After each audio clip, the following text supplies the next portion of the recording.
Inaprubahan sa pagdinig ng House Committee on Labor and Employment ang mosyon na mag-convene ng isang executive session para sa substitute bill ng mga nakahaing legislated wage hike. Ito ay pagkatapos ng State of the Nation Address sa SONA ni Pangulong Ferdinand Marcos Jr. sa July 27, 2026. Ilang panukalang batas ang nakabinbin sa Kamara ngayon para sa dagdag sahod ng mga manggagawa.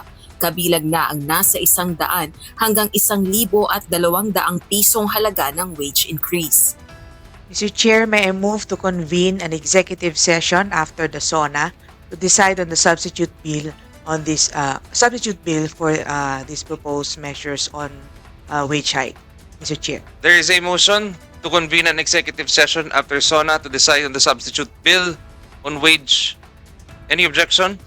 Seconded. The motion is hereby approved. Gayunman, tinututulan nito ng labor groups. Anila, kawalan nito ng transparency. Nagagawin lang na parang pribado na hindi open sa publiko na pinasa kanina ng House Committee on Labor. Tingin ko iyan ay walang transparency. Ang ayaw nating mangyari ay parang tulad sa bill ng anti-dynasty law. Na ang dami-daming bills sa anti-dynasty law na mas maganda, tapos maraming version na dapat mas deserving na ipasa. Tapos ito ay nireduce lamang sa so-called consolidated version na yan ay version lamang ng iisa. Yung bill na pabor sa mga dinastiya. Yan ang ayaw nating mangyari at maging resulta netong wage bills na ito. Para naman sa ilang kongresista, dapat isa publiko ang gagawing proseso. Ang position namin, mas maganda nga kung public doon sa committee mismo. Para kung merong mga opposition dito, una yung business at yung ibang mga stakeholders, publicly rin, malaman ng publiko kung anong posisyon ng mga manggagawa at anong posisyon nila. So better na mapag-usapan publicly. And then, ipe-present pa rin yan sa komite.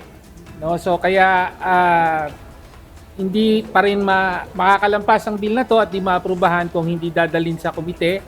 Kaya ganoon na lang. No? Yun na lang ang unfortunately executive session pa yung ginawang pamamaraan pero in the end aabot din ito sa komite. Hamon din ng mga ito, i-certify as urgent ni Pangulong Ferdinand Marcos Jr. ang mga panukalang batas na umento sa sahod para sa mga manggagawa. Rosalie Cruz, UNTV News and Rescue. Diyos ang aming sandigan, serbisyo publiko ang aming pinahahalagahan.